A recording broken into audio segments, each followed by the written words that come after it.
Okay, so this is the most hated rule by students, the Behoort and Hoef rule. You just have to go through this a few times and practice it in the book, then you'll get it right. But I'm going to do my best now to explain it in a nutshell. Okay, Behoort means should, and Hoef means don't have to or doesn't have to.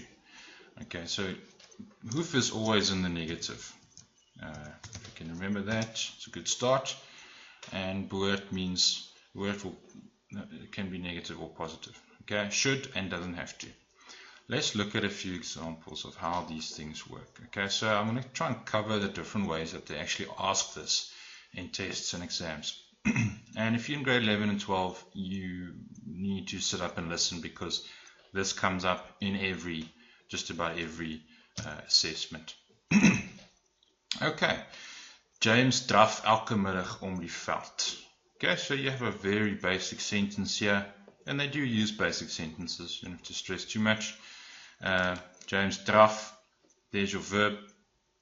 He jogs around the field every afternoon. Sometimes they actually don't want you to go into past tense immediately. They'll do this. They'll just say James behoort. So James is jogging around the field every day. James should. That's what they're asking. If you can remember that behoort always has a t later on in the sentence, you are in a good spot already. Behoort cannot be separated from a t.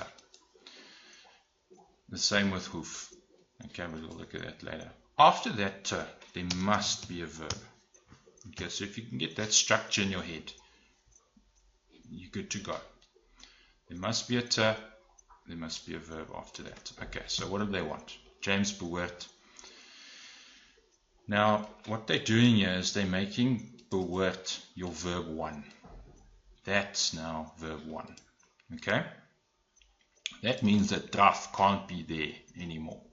Draf has got to go to the verb 2 position. Okay, so let's go and write the answer. James behoort elke middag om die veld, and put draf at the end.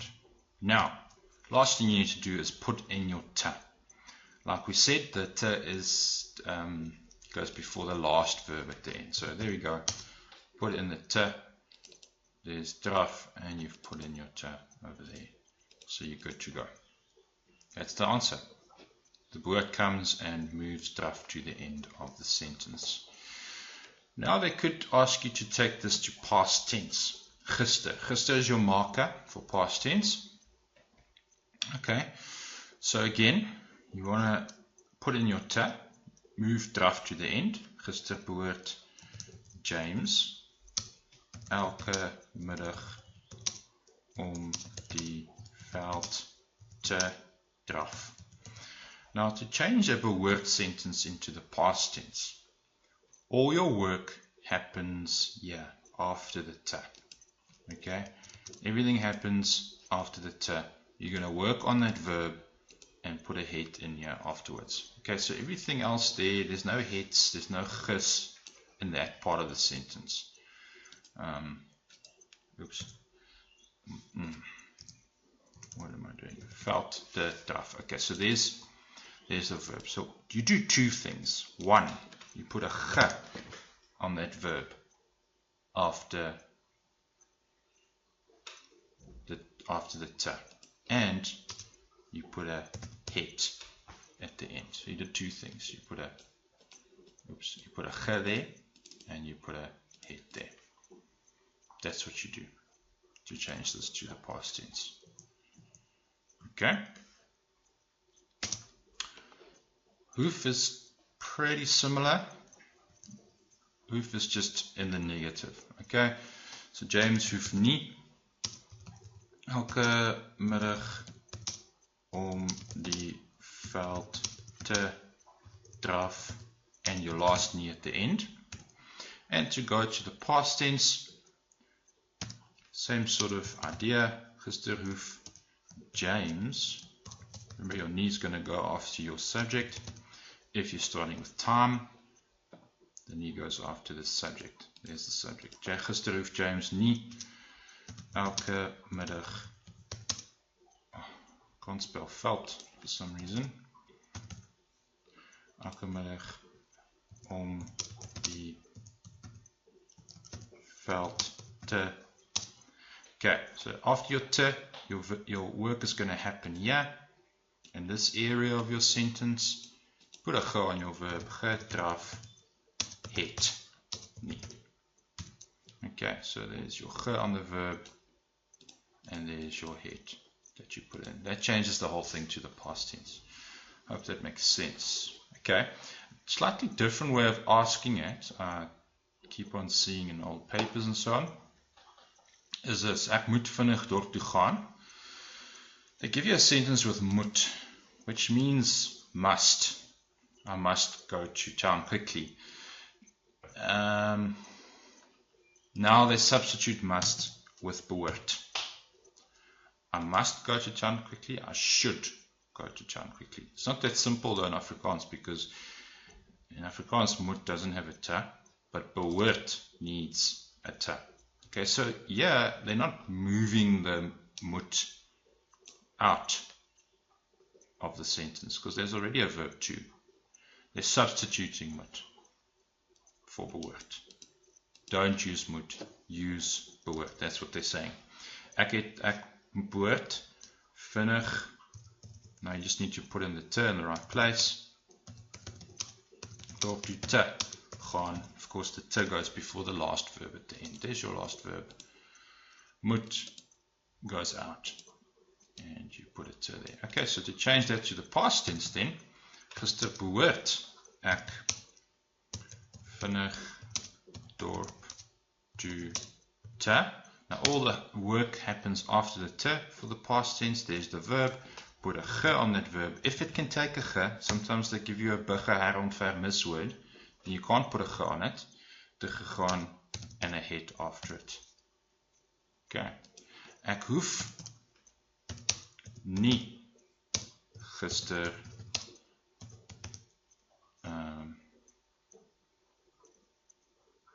sorry, no, that's not right. Ek hoef nie vinnig dorp toe te gaan nie. So you need to put in the te, and you need to know that there's a nie and a nie with hoef. Okay, so they can give you 2 marks for that maybe. Okay. Gister hoef ek nie. Remember the nie after the subject. Gister hoef ek nie vinnig vinnig dorp toe te. All the work happens after the te. Ge on that verb. Het and nie. Dorp toe te gegaan het nie. There's your ge. There's your het. Okay, one more difficult example where they combine this rule, the Behoort and Hoef rule, with dan, as, wanneer, and no. Okay, let's look at our sentence carefully. Ek moet elke dag oefen as ek die span wil haal. I must exercise every day if I want to make the team. Okay, so first of all, spot your us. If you miss it, there are going to be problems. Okay, ek behoort. So for the first one here, all they want is a substituting of moet with behoort, and you need to put in a te before your verb. So remember, we're treating it as 2 different sentences. As soon as we see a conjunction of any kind, we treat it as 2 sentences. So let's just do the first part. Ek moet elke dag oefen. Ek behoort elke dag te oefen. And then the rest that will stay the same because it's still present tense. As ek die span wil haal. Gister behoort. Now they want past tense. Okay, so now we're going to start looking at changing the us to to and so on. Still treated as two sentences. Gister behoort ek. Let's make this verlede jaar. It'll make more sense. Verlede jaar behoort ek elke dag te geoefen